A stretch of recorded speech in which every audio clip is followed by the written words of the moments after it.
মাশাআল্লাহ, এই যে লাউ একদম পুরা দেশি লাউ, মোটামুটি ভালোই ফলন হয়েছে।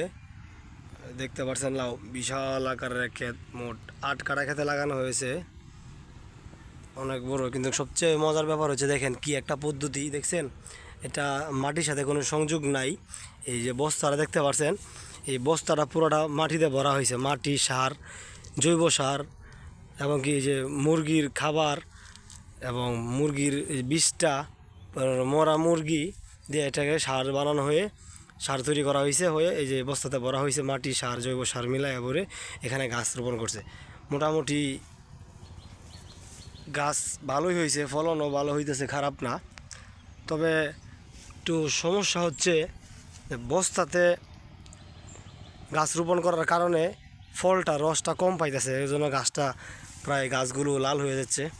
যদি এটা আরও ব্যাপকভাবে বস্তাতে না করে যেভাবে মাটির টোকা দিয়ে করতো, তাহলে রসটা, পানিটা একটু বেশি পাইতো, এবং একটু কদিন ধরে বৃষ্টি কম, তারপরেও মোটামুটি ভালোই ফল হইতেছে। এখন তো লাউ মোটামুটি ভালো দাম আছে লাউয়ের, 70 টাকা, 80 টাকা, 50 টাকা, 60 টাকা করে লাউ বিক্রি করা হয়।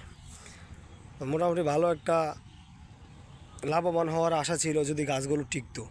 তো দোয়া করবেন আপনারা যাতে গাছগুলো টিকে।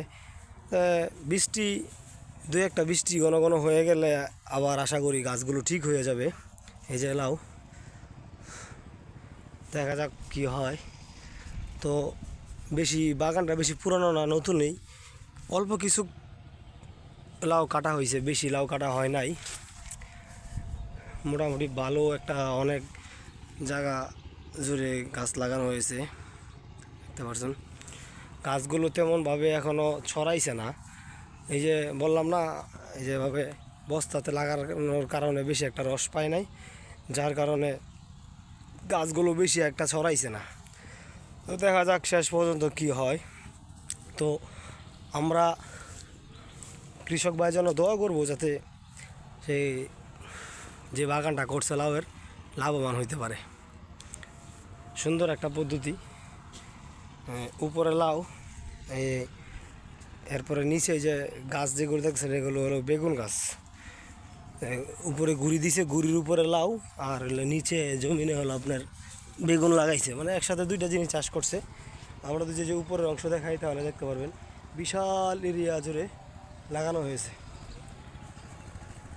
তো মোটামুটি ভালোই হয়েছে, যদি গাছগুলো আরও বাড়তো, ছড়াইতো, তাহলে ভালো ফলন পাইতো।